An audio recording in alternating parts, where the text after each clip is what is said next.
SER Podcast. ¿Qué tal? Soy Jordi Fábrega y escuchas Hora 25 de los negocios. Hoy, choque gobierno, Banco Central Europeo por el impuesto a la banca. ¿Quién tiene razón? Son dictámenes para ayudar a los gobiernos, depende de ellos. La política fiscal no es nuestro trabajo. He escuchado hoy al señor de Guindos decir que él solamente quiere ayudar, ¿no? El señor de Guindos, que es bien conocido por la política española porque fue exministro de Economía del gobierno del Partido Popular, artífice del rescate al sector financiero, que decía que no iba a costar un céntimo de euro al conjunto de la sociedad española. Previamente fue responsable de un gran banco, que es el Banco de Lehman Brothers. Hoy es el vicepresidente del Banco Central Europeo. Bueno, yo agradezco, sin duda alguna, las ganas de ayudar del señor de Guindos. Son Luis de Guindos, vicepresidente del Banco Central Europeo, y Pedro Sánchez, presidente del Gobierno español, escenificando hoy el choque entre estas dos instituciones a cuenta del gravamen a la banca. Lo que tratamos de hacer es subrayar las posibles consecuencias que esta tasa puede tener sobre la solvencia de la industria bancaria, el crecimiento del crédito o las condiciones de financiación. Pues tomamos nota, estudiaremos el informe, pero el Gobierno de España continúa con su hoja de ruta de crear este importante impuesto. Lo acabamos de escuchar, el Gobierno lo tiene claro, el impuesto se mantiene pese a la oposición del Banco Central, al que el Ejecutivo responde, más allá de estas acusaciones y de estas ironías políticas que acabamos de escuchar, con dos argumentos básicamente. El primero es que las consecuencias negativas que pueda tener su aplicación ya se han analizado y tenido en cuenta antes de presentar la proposición de ley. Y el segundo argumento es que los bancos no tendrán problemas en pagar, dados los enormes beneficios que están obteniendo por las subidas de tipos. Vamos a repasar los argumentos de una parte y de la otra en este choque, empezando por recordar cuáles son los problemas que enumera el Banco Central Europeo. Sira Valdés, ¿qué tal? Buenas noches. Hola, buenas noches. El Banco Central ha publicado un dictamen que no es vinculante, es un dictamen que hace a petición del Congreso, y ese dictamen recomienda que se haga un análisis a fondo de las posibles consecuencias que puede tener el impuesto sobre el día a día de los bancos. Sira, ¿qué posibles consecuencias enumera este informe? Es un dictamen de 6 páginas en el que el Banco Central primero critica el planteamiento al cuestionar que los bancos puedan obtener beneficios extraordinarios por las subidas de tipos. Dice que eso es así en un primer momento, pero que luego, por la situación de la economía y el aumento de la morosidad, la subida de tipos puede incluso ser negativa para los bancos. También cuestiona la elección de los bancos que pagarán el impuesto, porque se hace con baremos del año 2019 y la situación ha cambiado tanto desde entonces que algunas entidades obligadas a pagar el impuesto pueden ahora tener pérdidas, además de que podría influir en la competencia entre los bancos. Y por último, el dictamen teme que el pago de la tasa debilite a las entidades financieras. Esto podría provocar una reducción de la oferta de crédito, una pérdida de solvencia de los bancos o incluso podría plantear riesgos para la estabilidad financiera y podría afectar a la transmisión de la política monetaria. El dictamen además critica la prohibición a los bancos de trasladar el gravamen a sus clientes. De hecho, espera que las entidades lo repercutan cumpliendo la normativa de la Autoridad Bancaria Europea. Esto es lo que dice este dictamen del Banco Central. Vamos con el contraargumento. ¿Qué dice el Gobierno? Ya hemos escuchado que el titular es que, diga lo que diga el BCE, el impuesto a la banca sigue adelante, y para justificar esta decisión se utilizan varios argumentos. El primero, el de María Jesús Montero, ministra de Hacienda. El dictamen del Banco Central no pide la paralización del impuesto. Lo que el informe del Banco Central Europeo ha trasladado en ningún caso pone en cuestión ni pide la paralización del impuesto a la banca. Segundo argumento de la vicepresidenta de Asuntos Económicos, Nadia Calviño, asegura que las consecuencias de las que avisa el Banco Central Europeo ya se han valorado y tenido en cuenta antes de la presentación de la proposición de ley, por lo que no hay que volver a estudiarlas, y en caso de que haya que cambiar algo, siempre se puede hacer en la tramitación en el Congreso. Las cuestiones que suscita el Banco Central Europeo ya las habíamos analizado y considerado a la hora de elaborar y de diseñar este gravamen, como le digo, está pasando ahora en su trámite parlamentario, en el que, por supuesto, pues se podrán introducir todas aquellas mejoras que considere adecuadas el legislativo, el poder legislativo de nuestro país. Tercer argumento, también de Nadia Calviño, basado en los beneficios que están teniendo los bancos. Están ganando tanto, dice, que no tendrán problemas en pagar y además ese impuesto no les afectará demasiado. El margen de maniobra de los bancos en este momento es amplio, puesto que están anunciando unos beneficios récord que hacen que el impacto de este gravamen sea relativamente limitado desde el punto de vista de los beneficios, desde el punto de vista del funcionamiento de las entidades financieras. Y el cuarto argumento del Gobierno hoy, argumento entre comillas, es el del ministro de Seguridad Social, José Luis Escrivá, que más que defender el impuesto ha preferido criticar el dictamen, diciendo más o menos que el Banco Central no se lo ha preparado mucho. A mí me parece sorprendente. Yo imagino que debe ser que porque no es la primera vez que emite un informe de estas características, que lo deben tener copy-page, que dicen copia y pegar de otros momentos en contextos distintos. Declaraciones de Escrivá a Radio Nacional. Tenemos claras, pues, las posiciones de un lado y del otro, del Banco Central Europeo y del Gobierno. Hay otros actores concernidos a los que el dictamen del Banco Central les está dando argumentos. Por ejemplo, la oposición. Cuca Gamarra, secretaria general del Partido Popular, pide directamente la retirada del impuesto. El informe es contundente, ¿no?, de los riesgos a la economía española. El riesgo de que se repercuta al cliente, algo que veníamos denunciando desde el principio, pero el riesgo que el propio impuesto puede tener sobre el propio sistema financiero. Y vamos a escuchar a los afectados, los bancos, que estos últimos días, estas últimas semanas han reiterado su rechazo al impuesto.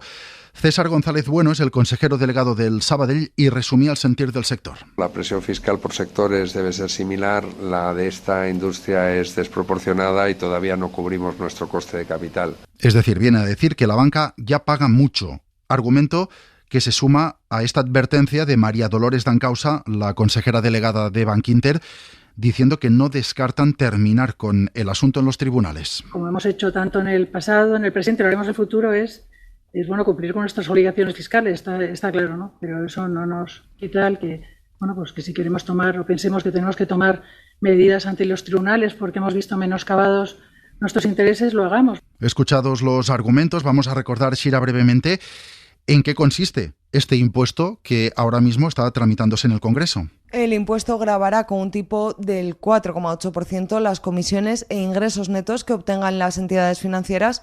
Será un impuesto temporal que estará en vigor en 2023 y en 2024.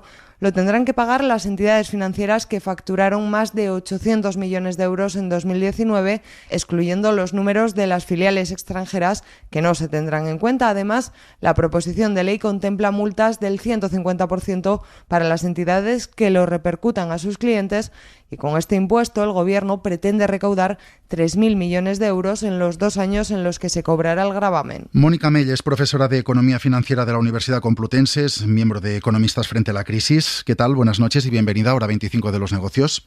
Hola, muy buenas noches.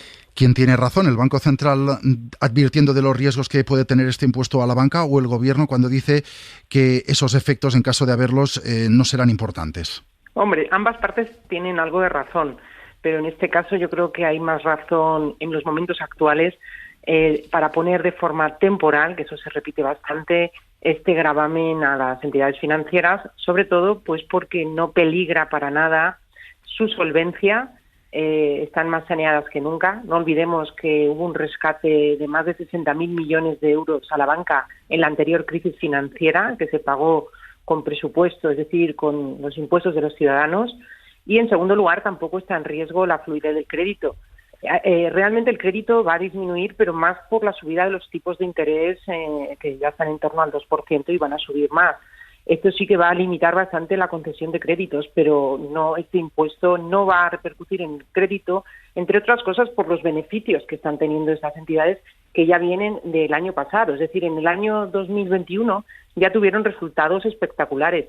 Y ahora mismo, en este año, pues ya las cifras lo ponen de manifiesto. Las entidades más grandes, los 6 bancos más grandes, han ganado más de 6.000 millones, que hasta septiembre, más de un 31% más un 31% más que el año pasado. Y las entidades bancarias en su conjunto, pues 16.000 millones de euros. O sea, quiero decir que el incremento de los beneficios, pues da un margen suficiente para, arrimar el hombro en esta situación de forma coyuntural, ¿no? Y luego hay otro tema importante que es en qué grava. Y quizá sean las modificaciones que se vayan a hacer, ¿no? Porque es verdad que también se insiste que se va a mejorar el impuesto ahora en el trámite parlamentario, y es cierto que para evitar también recursos de doble imposición que puedan imponer bancos, pues a lo mejor es mucho más sencillo poner un recargo al impuesto de sociedades, como se ha hecho en Reino Unido, ¿no? Un recargo, pues en Reino Unido se ha puesto un recargo nada menos que de un 8% este año. Entonces, un recargo para que realmente pues la competencia es absolutamente nacional en materia fiscal.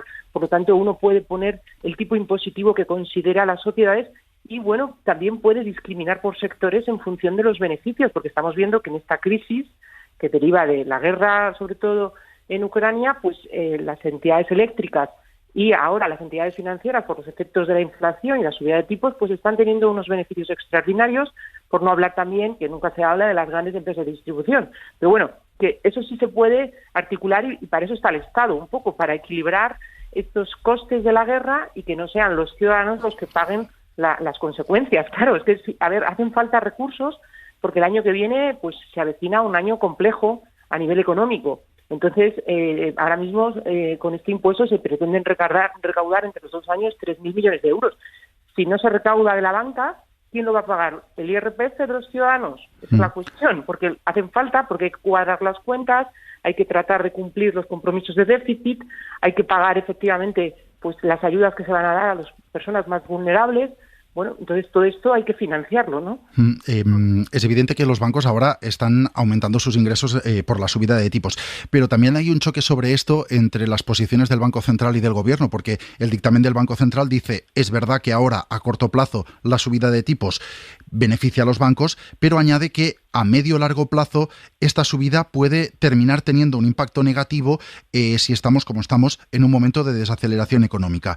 Aquí, ¿quién tiene razón? ¿Puede al final perjudicar la subida de tipos a las entidades financieras? A ver, esto lo pone de manifiesto por las provisiones que se pudieran tener que llevar a cabo de cara a las posibles impagos e insolvencias.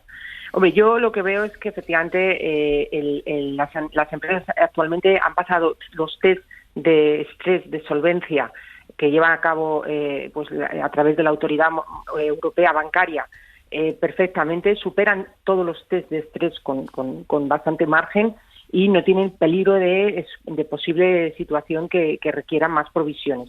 Efectivamente, bueno, pues podríamos llegar a tener que provisionar más, pero bueno, también ahí pues están mirando ahora mucho, no como en la anterior crisis financiera, cómo evitar esa necesidad de provisionar y, por ejemplo, un tema que se está tratando es ver cómo, sobre todo en el tema de hipotecas a tipo variable, ver cómo se alarga el plazo de devolución de las hipotecas para mantener la misma cuota constante, porque han dicho, bueno, es que lo que no queremos son impagos, queremos que los ciudadanos paguen, y si les mantenemos la misma cuota, aunque tengamos que alargar 5 o más años, bueno, pues al final evitamos efectivamente impagos y tener que provisionar. O sea, yo no lo veo, porque además también no olvidemos que esto va a ser temporal y que con el beneficio que tienen, con los márgenes que están teniendo, cubren de sobra también las posibles provisiones que tengan que llevar a cabo. Porque además estos beneficios van a seguir incrementándose de forma exponencial, porque desgraciadamente la inflación pues todavía no se ha doblegado y el Banco Central Europeo va a seguir subiendo los tipos.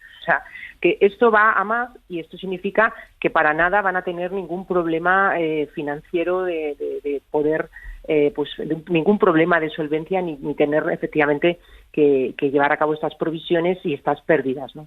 Sobre la parte de quién tiene que pagar al final este impuesto, porque el impuesto lo pagan los bancos, pero no está claro que no lo vayan a repercutir al cliente final, por mucho que en la ley se diga que no pueden hacerlo. ¿No será posible controlar realmente que no lo hagan? ¿No hay mecanismos para ello? Esto es difícil, pero si se quiere hacer, se puede hacer. Efectivamente, pues requiere una inspección y una supervisión por parte de la Comisión Nacional del Mercado y la Competencia, y también el Banco de España puede vigilar este tipo de traslación, posible traslación del impuesto a los clientes, bueno, pues mirando efectivamente cuáles han sido las comisiones y si esas comisiones se están incrementando de una manera que se vea claramente que se está trasladando el impuesto, ¿no? O sea, es tan fácil como ver cuáles son las comisiones que se están pagando anteriormente a poner el impuesto y ver si efectivamente hay un incremento de las mismas a lo largo del tiempo que dura el impuesto. O sea, que se puede hacer, pero es verdad que, también pueden alegar que sea por otros motivos. Pues Mónica Mella, profesora de Economía Financiera de la Universidad Complutense, Economistas frente a la crisis, gracias por atendernos. Buenas noches. Muy buenas noches. Pues estos son los argumentos, los contraargumentos y el análisis de un impuesto, este gravamen a la banca que sigue tramitándose en el Congreso y que el Gobierno mantendrá, pese a las críticas y a lo que diga el Banco Central Europeo.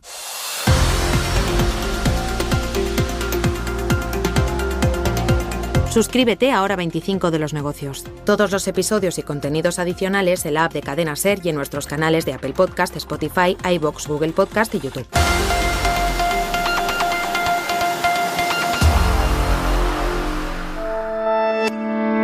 Cadena SER. La radio.